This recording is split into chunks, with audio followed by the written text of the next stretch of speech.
जिल्हाधिकारी होश म्याव जबरदस्त सरकारनं जमिनीचे पट्टे मिळालेच पाहिजे। वन जमीन अधिकार कानून के तहत किसानों को वो जमीन जो वो बो रहे हैं वो जमीन खेती के लिए मिल जाए, इस मांग के साथ 21 जून से नागपुर जिले में कई किसान संविधान चौक पर आंदोलन पर बैठे हैं। किसानों का कहना है कि उनके बाप दादा से लेकर आज तक वह इस जमीन पर खेती करते आए हैं। बार बार मांग करने पर भी प्रशासन ने उनकी इस मांग की तरफ कोई ध्यान नहीं दिया, जिस वजह से उन्हें कई परेशानियों का सामना करना पड़ रहा है। यह आंदोलन तो सोमवार से शुरू 21 जून से ये संविधान चौक पर और हम जिलाधिकारी कार्यालय को टारगेट करके आंदोलन कर रहे हैं। मकसद ये है कि हमारे देश में आदिवासी ये सालों से ये जंगल के नज़दीक में जंगल से लगे हुए विभाग में खेती करते आ रहे हैं और इसी के तहत उनके औजारों के लिए इतर पारंपरिक निवासी वो चाहे SC हो OBC हो ये वहाँ पहुँचे और उन्होंने भी अपने धंधों के साथ में खेती करना शुरू कर दिया। मगर हमारे देश में अंग्रेज़ों के काल में भी इनको अधिकार नहीं मिला था। आज़ाद भारत होने के बाद भी ये अधिकार उनको नहीं मिला, उनको अतिक्रमित ठहराया जाता था। तो लाल झंडे ने, कम्युनिस्ट पार्टियों ने, किसान सभा ने ये लड़ाई लड़ते आए। 2004 में यह अवसर आया कि लेफ्ट पार्टी के 62 खासदार चुन के आए और इन 62 खासदारों ने शर्त रखी, जो समान के मान कार्यक्रम, उस कार्यक्रम की शर्त ये थी कि आदिवासियों को यह अधिकार मिलना चाहिए। तो वन अधिकार कायदा 2006 अस्तित्व में आया और उस कायदे ने यह बताया कि 2005 के पहले जो अतिक्रमित वन जमीन पर किसान हैं, झोपड़ा धारक है, इवन झुड़पी जंगल में बहुत से झोपड़ा धारक है, वो अगर 2005 के पहले अतिक्रमित है तो उनको 2 पुरावे देने के बाद उनको SDO कार्यालय की एक प्रक्रिया है, वहाँ अगर नामंजूर हुआ तो जिलाधिकारी कार्यालय अपील में वो उनको 5 एकड़ का पट्टा दिया जाएगा। नागपुर जिले में 2008 को नियम बनने के बाद 2009 में बहुत से दावे हुए और ये दावे में हमने देखा कि 2009-2010 में कुछ प्रमाण में पट्टे बांटे गए, मगर उसके बाद प्रशासन की नाकर्तेपना है। हमारा प्रशासन क्या है, ये पूंजीवादी व्यवस्था है और प्रशासन कमीशन जहाँ से माल मिलता है उन कामों को पहले करता है। तो बिल्डरों के काम, बड़े बड़े प्रोजेक्ट के काम, इसमें ये प्रशासन लगा रहा। ये बेचारे गरीब लोग हैं, सालों से खेती करते आ रहे और इनको कोई सरकार की सहूलत नहीं, कर्जा नहीं, कुछ नहीं। तो इनकी आप कल्पना कीजिए कि इतनी मेहनत में ये खेती करते होंगे, तो उनको पट्टा देने के लिए इनके पास फुर्सत नहीं और इसलिए बहुत से हजारों दावे प्रलंबित है। तो ये प्रलंबित हमने जो अनुमान निकाला कि 24% दावे को सुनवाई हुई, अभी भी 76% दावे ये इधर है, कई SDO कार्यालय, कई ग्राम सभा में, तो कई कलेक्टर के पास अपील में पड़े हुए हैं। हम देख रहे हैं कि हमारे देश के हालात बदल चुके हैं। मोदी जी जो आए हर चीज़ को बेचने लगे हैं, खाजगीकरण करने चले हैं, निजीकरण की बात चल रही है। तो जंगल का निजीकरण का बिल हमने सुना है दिसंबर में, नवंबर में संसद में आने वाला है। तो अगर ये बिल आ गया और निजीकरण हो गया तो ये वन अधिकार कायदा नष्ट हो जाएगा। तो ये वन अधिकार जमीन प्राप्त करने वाले जो जबरान जो धारक है, झोपड़े धारक है, इनके लिए अब जीने मरने की लड़ाई और हम यहाँ मरने के लिए बैठे हैं। ये आंदोलन लंबा चल सकता है। कलेक्टर की मर्जी क्या होगी, प्रशासन उसके हाथ में है, वो अगर इसको इम्प्लीमेंट लाएंगे तो उसको भुगतना ही बहुत है कलेक्टर को। हम ये कायदे की मांग कर रहे हैं, हम कोई अनाधिकृत मांग नहीं कर रहे या नई मांग नहीं कर रहे। इस देश ने, संसद ने कायदा बनाया, 5 एकड़ का पट्टा देना है, कलेक्टर ने इसकी फौरी करना चाहिए। अगर वो नहीं करेंगे तो हम अरुण वन करें। छात्रावस्था से हम लोगों के लिए लड़ते आए, यह आंदोलन विकराल होगा। कलेक्टर के इस पर भी हम जा सकते हैं, वो ये नोन ले ले।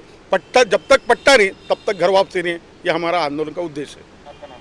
मैं अरुण वनकर, महाराष्ट्र राज्य किसान सभा का नागपुर जिले का सेक्रेटरी, गंगाराम खेड़कर, एडवोकेट आनंद गजबीये, ये भगत जी, हमारे वामन मांडरे।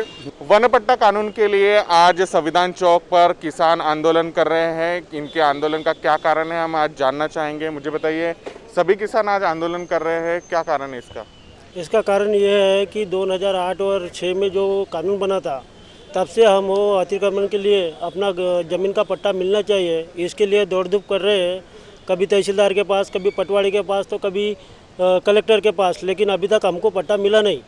इसलिए हमको पट्टा चाहिए। जब तक पट्टा नहीं मिलेगा तब तक यहाँ से हम नहीं हटेंगे, क्योंकि ये जो कलेक्टर, ये जो बड़े बड़े अधिकारी है, तो ये बड़े लोगों के काम करते हैं। हमको ऐसे ही वो दिखा के यानी प्रबोधन दिखा के भेज देते हैं, लेकिन पट्टा नहीं मिल रहा है। इसलिए हमने सोच लिया है कि जब तक पट्टा नहीं मिलेगा हमको, तब तक हम यहाँ से हटेंगे नहीं, चाहे जान पे क्यों ना आ जाए। कितने साल पुरानी ये मांग है? कितने साल हो गए कि आप किसान खेती तो कर रहे हैं मगर वो ज़मीन आपके नाम पर नहीं है? नाम वो अतिक्रमण का दंड हुआ है, लेकिन अभी तक हमारे नाम से वो 7/12 नहीं बना, ना कोई सुविधा मिलती ना कुछ। हम कमाते हैं और वहाँ से उगाते हैं और अपने बीवी बच्चों का पेट पालते हैं, उससे ज़्यादा हमारे पास दूसरा उत्पादन का कोई साधन नहीं है। जब तक हमको ज़मीन का पट्टा मिलेगा नहीं तब तक हम हटेंगे नहीं, यही हमारी इच्छा है। अतिक्रमण का दंड यानी क्या, किस लिए वो आप पे लगाया गया है? जब कोई भी आदमी गुनाह करता है तो उसको गुनाह की एक बार सज़ा मिलती है। वैसे हमने वो सरकार की ज़मीन जोतना चालू कर दिया तो सरकार ने हमसे दंड लिया था, तो वो दंड बोले तो वो पावती हो गई, एक सबूत हो गया कि हम यहाँ पे गुनहगार है। वो गुनाह की सज़ा हमको एक बार मिल गई है, हम वो सज़ा बार बार नहीं भोगना चाहते। यहाँ पे एक बार सज़ा मिलेंगी, जब पट्टा मिलेगा तभी हटेंगे हम, ऐसा हमारा कहना है और हमारे साथियों का भी सबका कहना है। जब पट्टा मिलेगा तभी ये किसान यहाँ से वापस जाएंगे, ऐसा इनका कहना है। हमारे साथ और एक किसान है जिनसे हम बात करेंगे। मुझे बताइए कि अभी जो आप खेती कर रहे हैं तो उसमें क्या आपको परेशानियाँ आ रही है? ये आपके नाम पे ज़मीन नहीं है इसके? हम खेती कर रहे हैं, मराठीमध्ये बोलू. आम्ही खेती करत आहोत. आम्ही 1972 पासून आमच्या वडिलोपार्वापासून खेती करत आहे. तर आमचे वडील आई गुजरली तरी पण आम्ही खेतीच करत आहोत.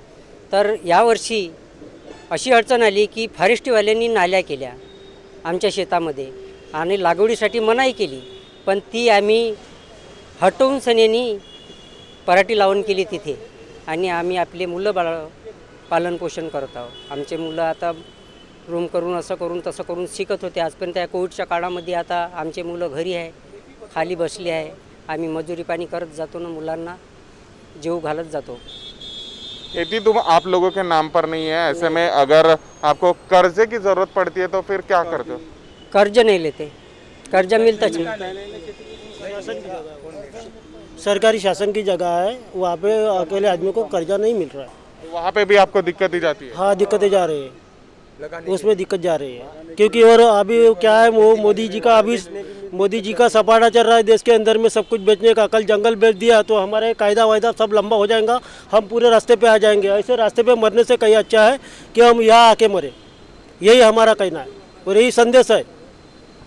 किसानों का कहना है कि जब तक इनको वन कानून के अंतर्गत खेती के पट्टे नहीं मिलते तब तक ये यहाँ से हटेंगे नहीं, जब तक सरकार इनको न्याय नहीं देती तब तक ये यहाँ से हटेंगे नहीं.